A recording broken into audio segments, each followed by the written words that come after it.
Oke, kali ini saya akan memberi contoh untuk setup basic sound system menggunakan DLMS.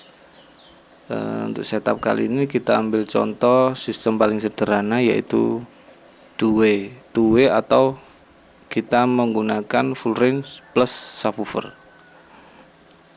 Pertama-tama mixer DLMS,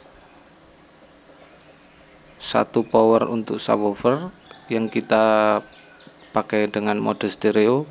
Biasanya di belakang ada switch untuk mengatur power ini mau kita pakai stereo, paralel atau bridge. Kali ini kita pakai stereo. Satu power untuk full range stereo juga. Speaker. Nah, untuk pemasangan kabel pertama, dari output mixer, output L ke input 1 dari DLMS. Nah, DLMS ini bermacam-macam, banyak yang ada yang mempunyai input 2, 3 atau 4. Kali ini kita ambil contoh, kita bisa pakai yang input 2 saja karena kita cuma memakai konfigurasi untuk LR saja.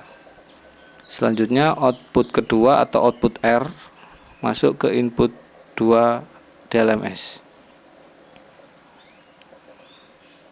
Selanjutnya output dari DLMS, output pertama masuk ke power full range atau power subwoofer, tergantung konfigurasi dari DLMS kita. Output satunya itu untuk full range atau untuk subwoofer. Kali ini saya ambil contoh, misalkan output 1 adalah output untuk full range atau mid atau high.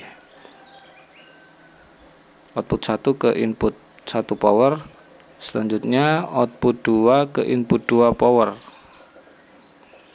Setelah itu dari output 3 ke input 1 power subwoofer. Selanjutnya output 4 dari DLMS ke input 2 subwoofer. Nah, konfigurasi dari kabel lainnya udah selesai atau inputnya, tinggal cover speaker kita sesuaikan.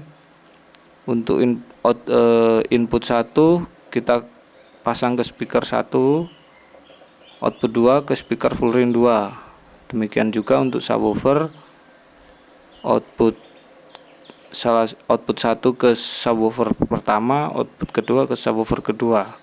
Untuk catatan, jangan sampai terbalik antara L dan R-nya. Jika konfigurasi pemasangan sudah selesai, untuk dicoba pastikan kalau kita panning, kita misalkan mencoba pakai musik, kita panning ke L, yang bunyi harus full ring L sama subwoofer L, jangan sampai terbalik. Demikian untuk R-nya. Terus untuk output dari DLMS, masing-masing DLMS itu punya perbedaan, punya konfigurasi yang berbeda-beda, atau ada juga yang bisa disetting secara manual. Misalkan output 1 kita setting untuk subwoofer, atau output 1 kita setting untuk full range. Nah, untuk source dari output 1 DLMS, kita harus setting output satunya dari input 1 DLMS, output 2 dari input 2 DLMS. Demikian juga untuk subwoofer, output 3 dari input 1 DLMS, output 4 dari input 2 DLMS. Kalau DLMS Anda cuma punya input 2, biasanya udah otomatis terkonfigurasi seperti itu. Untuk DLMS yang berinput lebih dari 2, misalkan 3 atau 4, mungkin kita harus setting manual untuk penginputannya, untuk routing input dan outputnya. Sekian, terima kasih.